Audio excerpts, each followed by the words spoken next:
from what I understand, after China, there was no meaningful changes. The Iranians don't accept American proposals. The Americans don't accept Iranian proposals.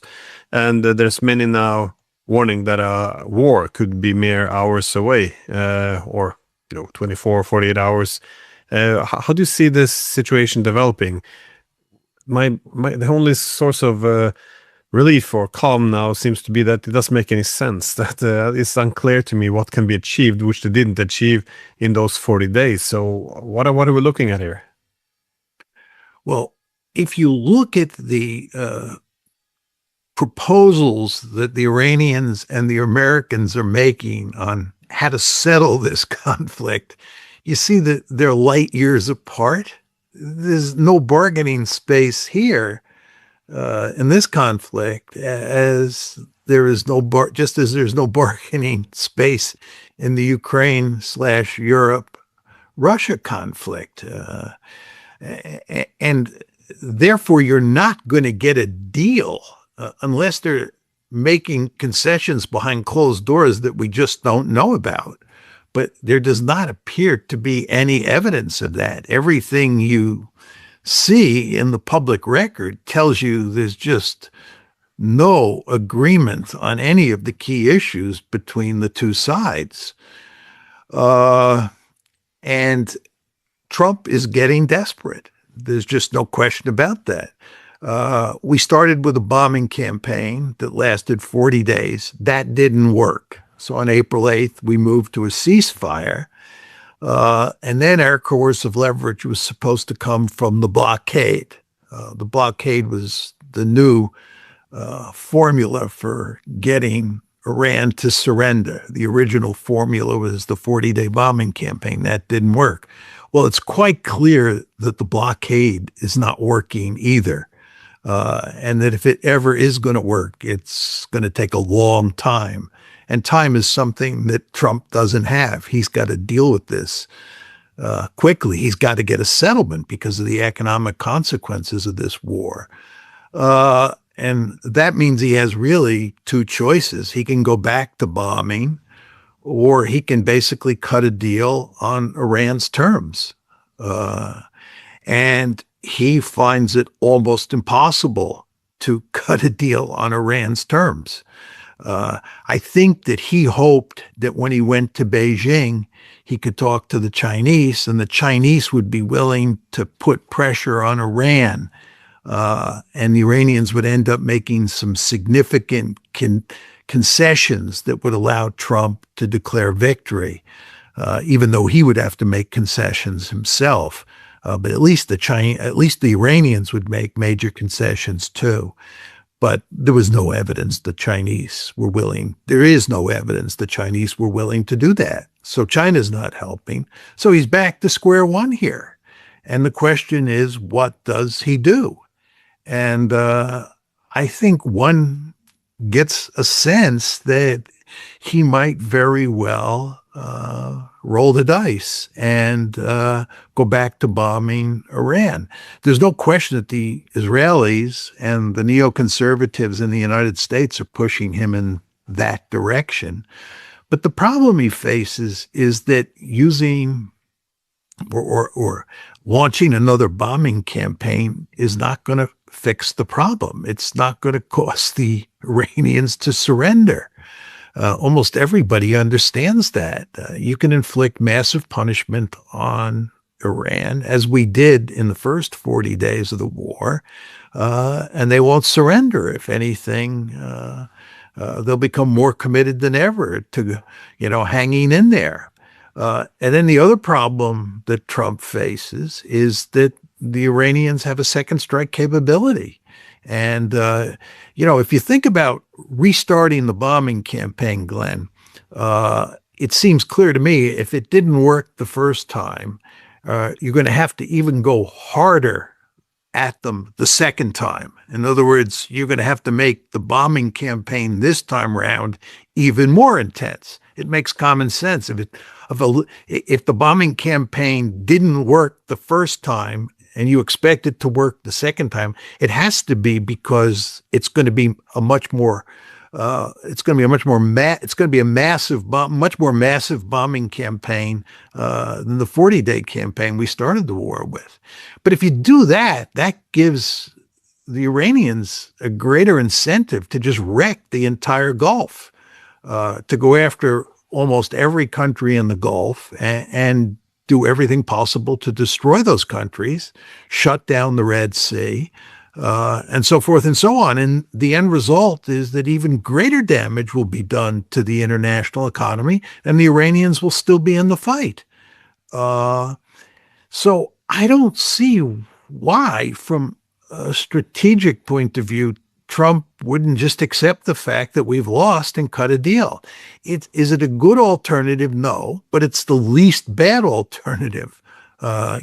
Going back to bombing and launching a more massive bombing campaign that we did last time, it's not going to solve the problem. It's just going to make it worse, as I said. But anyway, you don't have the sense, at least from what we can see on the outside, that Trump is willing to make any meaningful concessions to the Iranians and let them walk away with a victory. So it appears that he may very well roll the dice.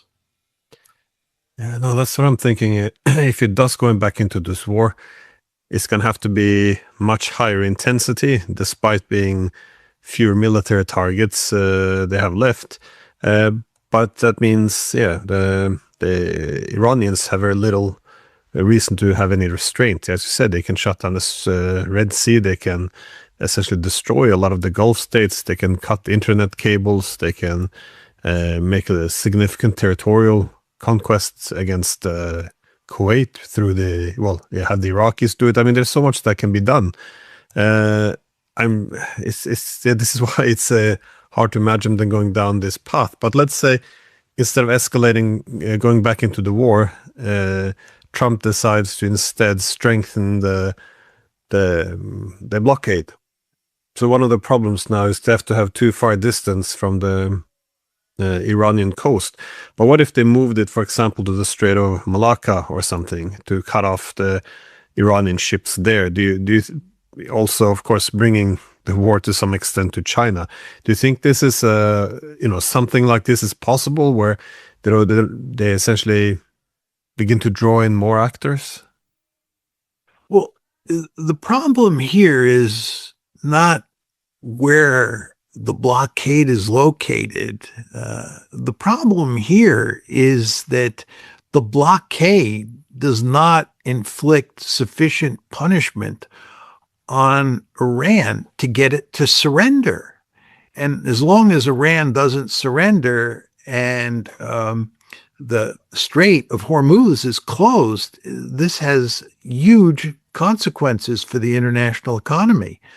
And as time goes by, the situation just worsens. If you look at what's happening to inflation inside the United States and around the world, and you start thinking about the problems that various countries are having servicing their debt or their debts, and how this is likely to become a more acute problem over time, what you see is that the incentives for President Trump to shut this war down sooner rather than later are very great. But again, how does he do that? And I think where the blockade is located just doesn't matter very much. That's why I think that continuing the blockade is not a viable alternative. And I think the Trump administration recognizes that. That's why we're talking about going back to bombing. We're talking about going back to bombing because the blockade doesn't work. And you want to remember that just as the countries in the Gulf outside of Iran are looking for ways to beat the blockade, the Iranians themselves are looking for ways to beat the blockade. And all of the players have some options here. So the Iranians are hard at work trying to figure out different ways to get around the blockade, and they have some cards to play here. And that's what makes it very difficult to inflict the kind of punishment on Iran that might, and I underline the word might get the Iranians to surrender.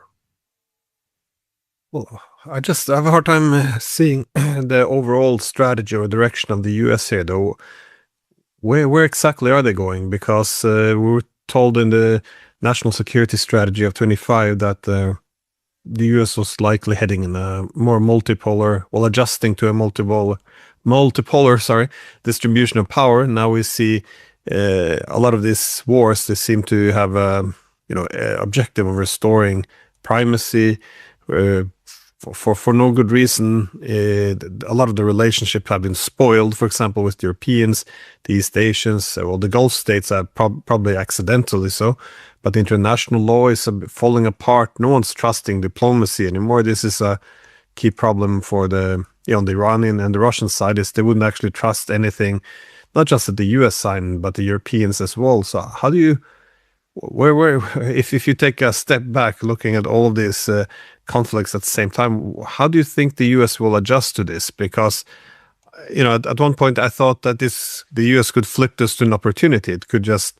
argue, well, whenever we wanted to get out of the Middle East anyways, we're going to pivot out. The Europeans, they didn't help us, we'll go away from Europe too. And they can, they could essentially make this adjustment to multipolarity, but it doesn't seem this is the pathway. So where is the US going here, though? Well, with regard to Europe, what the United States is doing is shifting the burden of dealing with the Ukraine conflict onto the shoulders of the Europeans. And the United States is doing everything it can to wean itself off that conflict. Let the Europeans handle it. With regard to East Asia, it's quite clear from Trump's recent trip to Beijing that what he's doing is going to great lengths to make sure that there's no crisis in East Asia, and certainly no war in East Asia involving the United States. That would be a total disaster for the United States, certainly at this point in time. And that brings us to the Middle East. This is where we are deeply involved in fighting a war. Again, we're not fighting the war in Ukraine. The Ukrainians are fighting the war, and we've been helping them for sure, but we're not doing the actual fighting. And certainly we're not doing any fighting in East Asia, thankfully. But the place where we are doing the fighting is in the Middle East. This is the Iran war. And the question is, what can we do to get out of that? And, it's funny, but I often sort of think about the Vietnam War when I think about the Iran war. And you want to remember in 1968, after President Johnson says that he's not going to run again because he's effectively been destroyed by the Vietnam War, Richard Nixon runs against Hubert Humphrey, and Richard Nixon wins the election in November of 68, and he takes over in January of 69. And Nixon made it clear when he was campaigning that he had a secret plan to end the war, and he was going to end the war quickly. Well, if you look at what happened after Nixon comes into office, he was not interested in ending the war. He wanted to stay in the fight. He did not want to concede defeat. We actually thought, by 1972, that by using American air power and Vietnamese ground forces, that combination would allow us to hold off the North Vietnamese and forestall defeat. The Nixon administration did not want to lose in Vietnam. They were constantly searching for a clever strategy to make sure that we could win the war, or at least not lose the war. Of course, what happened in the end is that Congress forced Nixon's hand. Congress told the Nixon administration, you cannot use air power to rescue the situation. May 72, when we stopped the North Vietnamese offensive with tactical air power, was the last gasp. And after that, Congress made it impossible for the Nixon administration to prop up the government in Saigon with air power. And of course, what happened is that Saigon fell, the North Vietnamese won. But Nixon and, of course, Henry Kissinger, who was his national security advisor and then his secretary of state, they did not want to lose. It's not the American way. And just to go to Afghanistan, as you well know, we were there for 20 years fighting the Taliban. We did not want to lose that war. So what this tells you is when the United States gets into a war, even when it's losing, it is very difficult to accept defeat. Very difficult. The United States is a very powerful country, and it's constantly looking for a way to win. And this is, I think, the basic logic that you see at play in the case of Iran. You and I can point out to them that this war is lost. And in a certain sense, they recognize that, but they just won't accept it. And the belief is there's just got to be a magic formula out there.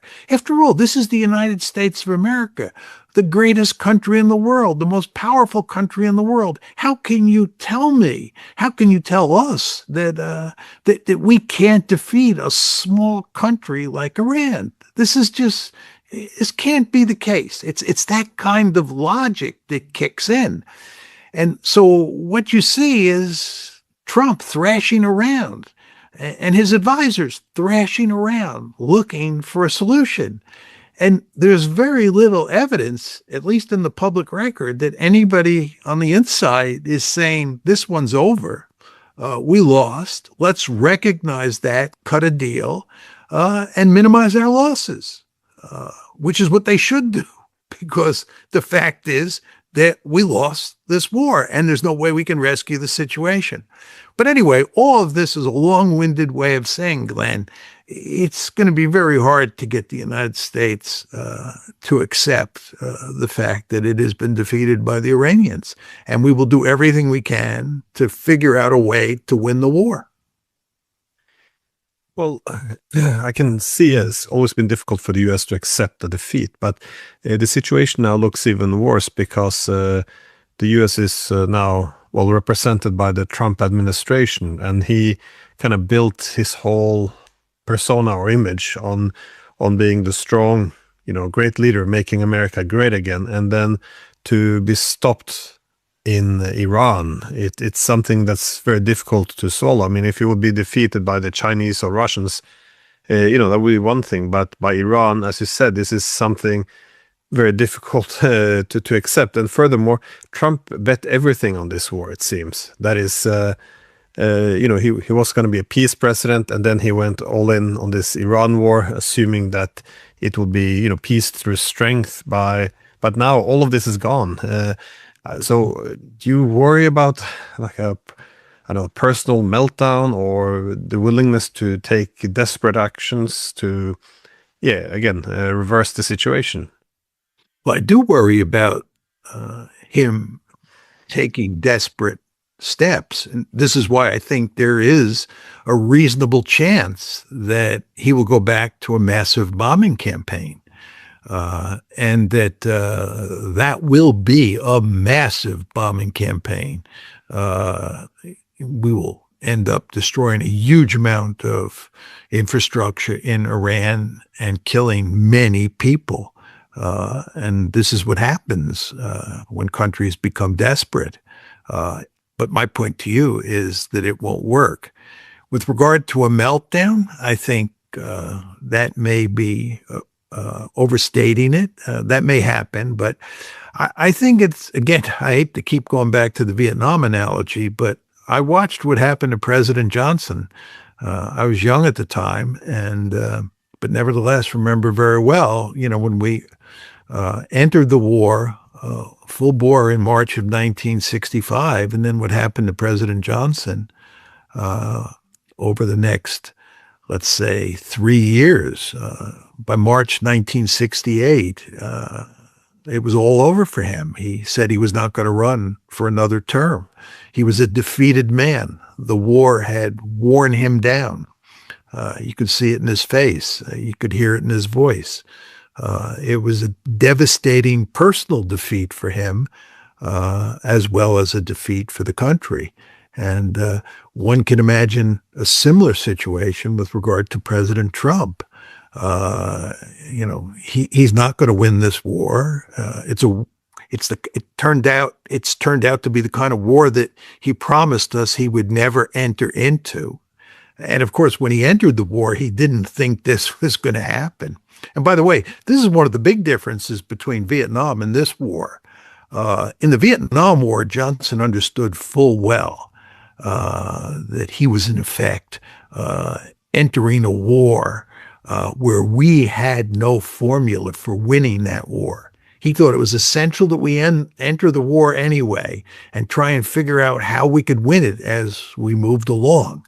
But he was very pessimistic from the get-go. This is different. Trump was optimistic. This one is like the Iraq War in 2003. You remember that, where the Bush administration was wildly optimistic about how the invasion of Iraq was going to turn out. And then, of course, President Bush landed on the aircraft carrier and declared that the mission had been accomplished. Of course, it all went to hell in a handbasket shortly after that.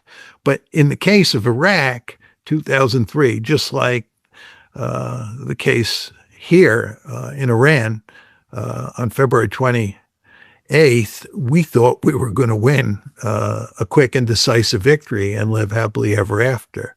Very different than the Vietnam War. Johnson and his advisors did not have any illusions, but in this case, didn't work out very well. And the question is, what does Trump do now? And as you and I have said on a number of occasions in the show, he has no good option. Well, at least in Iraq, the United States did, win in terms of winning the war, but it couldn't consolidate that victory. That is, the insurgency came, and it could be defined for a short period of time in Bush's defense. But with Iran, there was never a victory at all, though, which makes it very difficult or different. But there seems, I guess, the new branding now of the wars. It gives me a reason to be pessimistic. That is, that the wars are going to be escalated. For example, if you look in the European media now, they have reversed back to that Ukraine has turned the tide. Ukraine is winning again. This is the propaganda is dialed up to 100 again. So now suddenly, victory is we're gonna defeat the Russians again. They're going back to all of this nonsense. And on the US side, I thought it was a very interesting rebranding. That is, you see more and more references to, the Iran war is essentially over, which, the war which the United States started it with a surprise attack. This is over, but now there's a new conflict, which is that Iran is blocking the Strait of Hormuz, and America has to liberate this international waterway. Now, I'm not sure if this is, again, to resell the war as, this time we didn't attack, we're going to open it or, liberate it, or if this is just to sell it to Congress that this is a completely different war than the previous. I'm not sure. How are you seeing this? Because there's so much focus on the information war, the war of narratives these days, that it's, but it's how the actors are seeking to shape the narrative. It is a good indication of where they're going to go with this, though. Yeah, just to start with Ukraine, there's no question that if you look at the narrative in the West at this point in time, it's that the Ukrainians are winning. They've turned the tide. The Russians are on their back feet and so forth and so on. The great danger there, Glenn, is that gives the Europeans and the Ukrainians an incentive to increase the attacks on the Russian homeland. The argument that people are making is that we finally have the Russians on the run, that these attacks are devastatingly effective, and let's just, ramp up the number and quality of the attacks, and we'll do even better on the battlefield. If you believe that rhetoric, as we discussed before, you're asking for really big trouble. To go to the case of Iran, I think there is some rebranding. I don't think it matters very much. Uh, the question is, what is the United States going to do to defeat Iran and to get our way? Is it going to involve opening the straits? I don't think anybody really believes that we can do that and achieve victory. I think that's why they're talking about the bombing campaign. It really seems to me that you're now at a point with regard to the Iran conflict or the Iran war where you have two choices. Maybe you have three choices. One is to continue the status quo. Two is to accept defeat, cut a deal. And number three is to restart the bombing campaign. Those are the options. But I don't think there's much serious talk about taking the strait. And if they even took the strait, that wouldn't be the end of it, because the Iranians have all sorts of counters that they can turn to. So I think, we are where we are with the Iran war. Just my last question: is there any other card the U.S. can play here? I mean, do you see any regional actors, Kurds, Azerbaijanis? I mean, anyone they could use? Pakistan, anyone who can essentially take the role of the Ukrainians of the Middle East, someone they can, or the Europeans for that sake, someone they can outsource the war to. It's just hard to see. I don't see anyone with the capabilities that is same as in Europe. I think Ukraine was kind of the last chance to defeat the Russians, but there's no other large proxy army you can build in that part of the world. No, I mean, if the United States and Israel together could not defeat Iran, who else could? I mean, it looks like the UAE, the United Arab Emirates, are spoiling for a fight with Iran. And in fact, it appears that the UAE participated with the United States and Israel during the 40-day bombing campaign. But the UAE by itself is no match for Iran. And in fact, if the UAE were to get into a fight with Iran, I think the Iranians would destroy the UAE as a country. They go after the desalination plants. They go after their energy infrastructure. It would be a total disaster for the UAE. In fact, I don't understand why the UAE is not trying to work out some sort of modus vivendi with the Iranians. But of course, they're not. But they're not in a position to take on the Iranians. No, I mean, this is, I think, very simple. If we can't do it militarily, we meaning the United States can't do it militarily with the Israelis, that means it can't be done. And we've failed. And therefore, we have to cut a deal. And that deal is going to reflect the fact that we lost and Iran won. And that is, at this point in time, unacceptable to the United States. And as you can imagine, Glenn, that is categorically unacceptable to the Israelis, because the Israelis view Iran as an existential threat, rightly or wrongly. And so if Trump were to be inclined to cut a deal that reflected the fact that we lost, the Israelis and their supporters in the United States would fight that mightily. And that, of course, makes you wonder, where is this train headed, right? Maybe what I'm saying here is that even if Trump is inclined to cut a deal, the pressure on him not to cut that deal from Israel and its supporters in the United States, who are enormously influential, could prevent him from sitting down with the Iranians. And then you say to yourself, where does this all lead?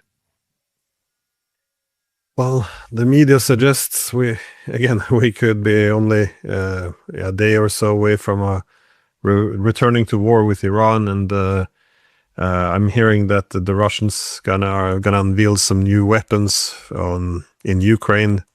So it looks like it's gonna be a very troubling week ahead. So let's check back again later. Do you have any final thoughts before we wrap up? No, I agree with you. I think we could title this talk "Up the Escalation Ladder." Just very depressing to think where we are, and it's also very depressing to think that two individuals like us who have spent a lot of time thinking about these issues really can't come up with stories to tell about either one of these two conflicts that have even a quasi-happy ending. It's just very depressing. I keep wondering if feels like there's a wider problem we have now across the West. That is the inability to like objectively look at a situation. For years, at least between 2015 and 2022, I was always warning that we should do everything we can to implement the Minsk agreement. We should be happy we have this. This can prevent a major war. If we ignore this, we're gonna invite a major war. And it was impossible to even have that discussion. Every time I tried to make this point, the argument more or less was, well, that's pro-Russian. If you're pro-Western or pro-Ukrainian, then you won't implement this because this would be a capitulation. So everything's dumbed down to pro this or pro that, and no one ever explained how they imagine this playing out. If you ignore this peace deal, you build up the Ukrainian army to the point where the Russians sees, okay, now we can't accept this existential threat. I mean, even now, we know what has happened by ignoring this peace, by escalating at every turn. This was not good for Ukraine. It's being destroyed. This is not good for the West. We're being weakened, being fragmented. No one can explain a convincing story how this was going to play out. And even after it all becomes a mess, they use it as an evidence for, well, look, we always told you that Russia was bad, but there's no serious discussion. And it's just, if you have to be pro this, and if you are, then you have to repeat these slogans. If you contest it, well, then you're with the enemy, essentially. I miss common sense. I miss actual discussions and debate. We definitely don't have it in this country, and it's a big problem across Europe. So anyways, yep. Hard to disagree with you. Just one final point, Glenn, just going back to Vietnam. One thing I learned in those days, and it's been proven true over time, is that it's very easy for the United States to get involved in wars, but it's very difficult to get out. You get into these conflicts thinking you're going to win a quick and decisive victory, or you pursue a policy that looks like there's going to be big trouble ahead, but you say to yourself, I can deal with it. I can fix the problem as I move forward. But that is invariably not the case. You rarely win quick and decisive victories when you go to war.